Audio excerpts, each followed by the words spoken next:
ఎక్కడ పోయినా చెప్తా ఉంటారు. 2 కోళ్ళు ఉన్నాయంట. ఎన్ని కోళ్ళు? 2 కోళ్ళు ఉన్నాయంట. ఒకటి నాటుకోడి, ఒకటి బయలర్ కోడి. బయలర్ కోడి నాటుకోడి నువ్వుకి ఎక్కిరిస్తుందంట. నీదేం బతికే, నీ బతుకు పాడుగా, నీదొక బతుక. నీ బతుకుతుడు, నా బతుకుతుడు. నేను ఎంత మంచి సుఖపడుతున్నా చూడు. నీకు అన్ని కష్టాలేనే, నీకు అన్ని శ్రమలేనే. నువ్వు ఎండకి ఎండతావు, వానకు తడుస్తావు. నీకు గద్ద బాధ ఉంటుంది, నీకు కుక్క బాధ ఉంటుంది. నీ నీడికట్టితోటి కొడతాడు, నీ నాడికట్టితోటి కొడతాడు. నీకు అన్ని శ్రమలేనే. చూడు చూడు, నేను ఎంత మంచి సుఖపడుతున్నాను. బయలర్ కోడి నాటుకొని అంటుందంట. చూడు చూడు, నాకు రేఖల నీడ, నా నెత్తి మీద ఫ్యాను, నేను ఫిల్టర్ వాటర్ తాగుతా. నాకు డాక్టర్ వచ్చి సూదేస్తాడు. సూదేయకపోతే సైదుకు రాదు. దానికి ఏమేయాలి? నాకు డాక్టర్ వచ్చి సూదేస్తాడు. నేను మక్కలు తింటా, జొన్నలు తింటా, సద్దలు తింటా, రొయ్యలు తింటా, చేపలు తింటా, పీతలు తింటా. నేను మంచి మంచి ఐటమ్స్ తింటా. నువ్వేం తింటావే? నీ బతుకు పాడు కానీ సీసి బ్యా. నాటుకోడి ఏం తింటుందో నాకన్నా మీకే బాగా తెలుసు. ఏది కనిపిస్తే అది తింటుంది నాటుకోడి అని బయలర్ కోడి నాటుకోడి నువ్వు ఎక్కిరిస్తా ఉందంట. నాటుకోడి ఇని ఇని నువ్వు అన్నమాట నిజమేనే, నువ్వు అన్నమాట నిజమే. నీకు రేకుల నీడి ఉంది, నెత్తి మీద ఫ్యాన్ ఉంది, నువ్వు ఫిల్టర్ వాటర్ తాగుతున్నావు, నీకు డాక్టర్ వచ్చి సూదేస్తుండు, నువ్వు మక్కలు తింటున్నావు, జొన్నలు తింటున్నావు, సద్దలు తింటున్నావు, రొయ్యలు తింటున్నావు, చేపలు తింటున్నావు, పీతలు తింటున్నావు. నిజమే, నిన్ను పెంచుతాడు. నీకు ఏది కావాలంటే అది పెడతాడు. పెట్టి పెట్టి పెట్టి 40-45 రోజుల కిలం బాబు కాగా నేను మార్కెట్కి అమ్ముకుంటాడు. నేను కొనకపోయినట్టు గొంతు కోస్తాడు. గొంతు కోసి ఉడుకులీలు అలా ముంచి తోలు గుంచి మొత్తం మీద పెట్టి తుకుడలు చేసి ఈయనకో 1/2 కిలో, ఆనికో 1/2 కిలో, ఆనికో కిలో నేను అమ్ముకుంటాడే. నువ్వు తెల్లార వారికి అలా బైరిపంలోకి వెళ్ళిపోతావే. ఓన్ని మురిపం పాడుగానే ఎందుకు మురుస్తున్నావే? నీది 40 రోజుల మురిపమే. మాట్లాడాలి. ఎన్ని రోజుల మురిపం? కానీ నేనున్న కదా నాటుకొని ఎండకు ఓర్చుకుంటా, ఆనకు ఓర్చుకుంటా, చలికి ఓర్చుకుంటా. నాకు గద్ద బాధ ఉంటుంది, నాకు కుక్క బాధ ఉంటుంది. నన్ను ఇడికట్టితోటి కొడతాడు, నన్ను ఆడికట్టితోటి కొడతాడు. ఈ శ్రమలన్నీ తట్టుకొని 10 గుడ్లు పెడతా. ఈ గుడ్ల మీద 21 రోజు పొదుగుతా. పొదిగి 10 పిల్లలు తీస్తా. నేను నా పిల్లలు ఊరంతా కళ్ళ పంటకుంటాం. ఇదేం బతికి? నీ బతుకు గుడ్డు బతికి. నిన్ను ఎప్పటికైనా నిన్ను కొయ్యడానికే పెంచుతారే. ఇప్పుడు చెప్పండి, ఇప్పటిదాకా చెప్పింది దీనికోసమే. మీరు నాటుకోవాలా, బయలురుకోవాలా? అందరు చెప్పాలి. మీరు నాటుకోవాలా, బయలురుకోవాలా? నాటుకోడికి ఏమొస్తాయి? ఆ మాట చెప్పండి తల్లి. నాటుకోడికి ఏమొస్తాయి? నాటుకోడికి ఏమొస్తాయి? మనము దేవుని బిడ్డలం, విశ్వాసులము, ఏ కోయిదిన వాళ్ళం అంటే నాటుకోళ్ళకు చెందిన వాళ్ళం. బయలర్ కోళ్ళు ఎవరంటే లోక సంబంధులు. నువ్వు ఆదివారం నాడు తెల్లచీర కట్టుకొని పెద్ద బైబిల్ పట్టుకొని చర్చికి వస్తున్నావు అనుకో, బయలర్ కోళ్ళు నేను ఎక్కిరిస్తూ ఉంటాయి. బయలర్ కోళ్ళు నేను ఎక్కిరిస్తూ ఉంటాయి. ఓ మో కలిసింది అంటారు, ఓ మో దిగింది అంటారు, ఓ మో పుచ్చుకుంది అంటారు. వాళ్ళని చూసి నువ్వు అనాలే, నువ్వు బయలర్ కోడివే. శ్రమలు లేని క్రైస్తవుడు కానే కాదు. శ్రమలు వస్తాయి, ఆశీర్వాదాలు వస్తాయి. దావీదికి ఏమొచ్చినాయి? అందరు మాట్లాడాలి. శ్రమ తీరిన తర్వాత ఏమొచ్చింది చెప్పండి అమ్మా.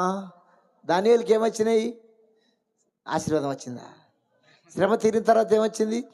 యోసేపుకి ఏమొచ్చినాయి? మాట్లాడది మందా. శ్రమ తీరిన తర్వాత ఏమొచ్చింది? యోబుకి ఏమొచ్చినాయి? శ్రమ తీరిన తర్వాత ఏమొచ్చింది? ఫస్ట్ మూట వచ్చిందా? ఫస్ట్ శ్రమలు వస్తాయి.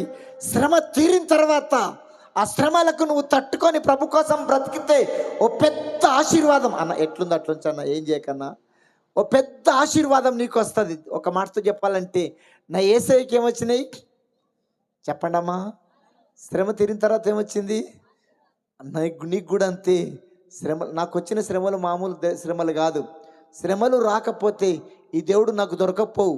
యేసుప్రభు దగ్గరికి రానికంట, యేసయ్య దగ్గరికి రానికంట డబ్బన్న పోవాలి, జబ్బన్న రావాలి. డబ్బన్న పోవాలి, ఈ 2 రాకపోతే దేవుని దగ్గర రాము. అన్ని పరిస్థితులు బాగుంటే మనం దేవుని దగ్గరకు వస్తామా? రాము. మా ఇంటి ముందు తల్లి బిడ్డ చర్చికి వెళ్తారు. ఎల్బీనగర్ నుంచి గోల్కొండ, ఎబ్రోన్ చర్చికి వెళ్తారు. తల్లి బిడ్డ చక్కటి భక్తి పరులు, భర్తనేం పుల్లు తాగుతా డ్రింకర్.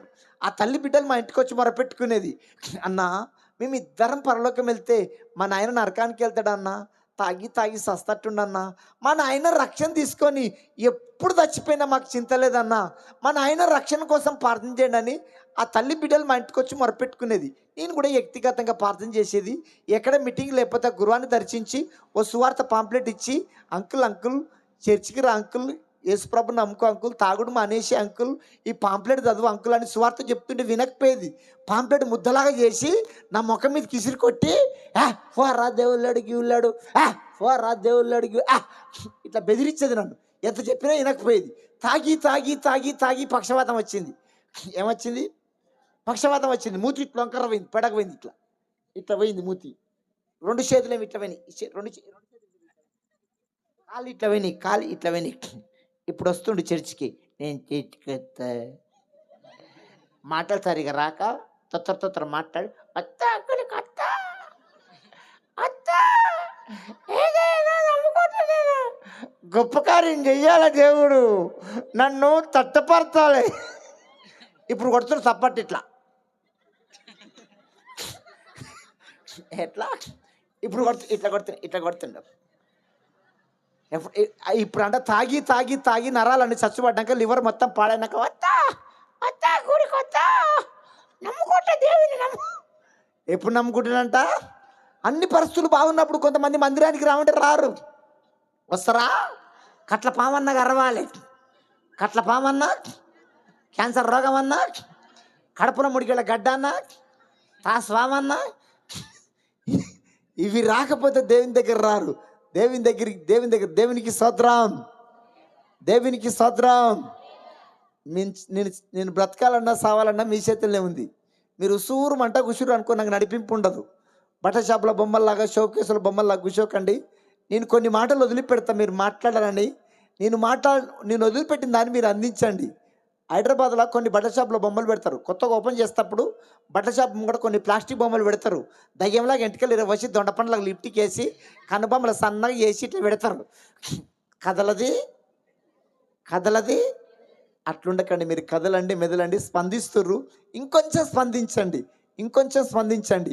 ఇక్కడ పరిశుద్ధాత్మ బలిపీఠం మీద పరిశుద్ధాత్మ అగ్ని మండుతుంది, నిప్పులు మండుతున్నాయి. ఇక్కడ పరిశుద్ధాత్మ బలిపీఠం మీద అగ్ని మండుతుంది.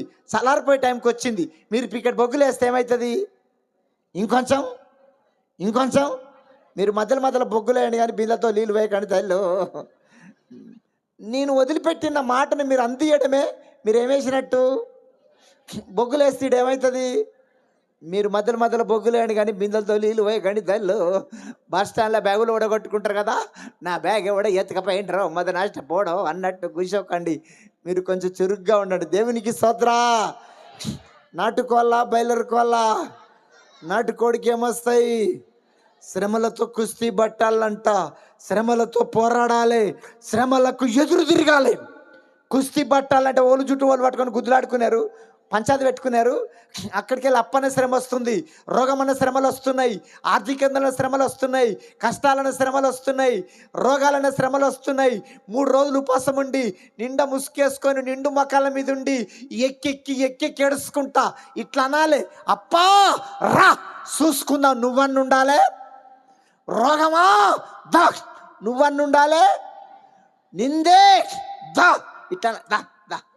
దేంతో కుస్తీ పట్టాలంటే మోకాళ్ళతో కుస్తీ పట్టాలి. దేంతో కుస్తీ పట్టాలి?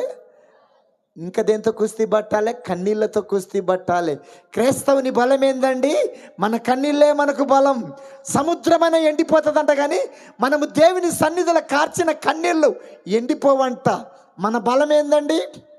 మన కన్నీళ్ళే. దేంతో కుస్తీ పట్టాలి? కన్నీళ్ళతో కుస్తీ పట్టాలి, మోకాళ్ళతో కుస్తీ పట్టాలి, ప్రార్థనతో కుస్తీ పట్టాలి. 3 విషయాలు చెప్పండి. దేంతో కుస్తీ పట్టాలి? ఇంకా దేంతో కుస్తీ పట్టాలి? ప్రార్థనతో. అక్క శ్రమలు వస్తున్నాయంటే నేను దేవుడు దీవించబోతుండు. శ్రమలు వస్తున్నాయంటే దేవుడు నిన్ను ఆశీర్వదించబోతుండు. ఓ పాట పాడి దేవుని మేము పడదాము. టైం చాలా అయిపోతా ఉంది. నేను 10 బావుకు వదిలిపెడతా. నాకు మధ్యలో యాక్సిడెంట్ అయింది, పెద్ద యాక్సిడెంట్ అయింది. నేను ఎక్కువసేపు నిలబడలేకపోతున్నాను. 18 గంటలు స్పృహ కోల్పోయి హాస్పిటల్లో పడున్నాను. మరి పాల్చందర్ కూడా మా ఇంటికి వచ్చి చూసిండు. చచ్చిపోయాను బ్రతికినా. దేవునికి నాతో పని ఉంది కాబట్టి మరొకసారి దేవుడు నన్ను బ్రతికించిండు. లేకపోతే ఇదివరకు నా బొంద మీద చెట్లు మొలుచు. మళ్ళొకసారి ఇది ఇప్పటికి 4 సార్లు దేవుడు తంపించిండు, నన్ను బ్రతికించిండు. నాకు ఓపిక ఉన్నంత వరకు నేను చెప్పనీకి ప్రయత్నం చేస్తా. ఇంకొంచెం పెందలకాడ ఇచ్చింటే మంచిగుండు. మీరు దూరం దూరం నుంచి వచ్చారు కదా, దేవునికి స్తోత్రం.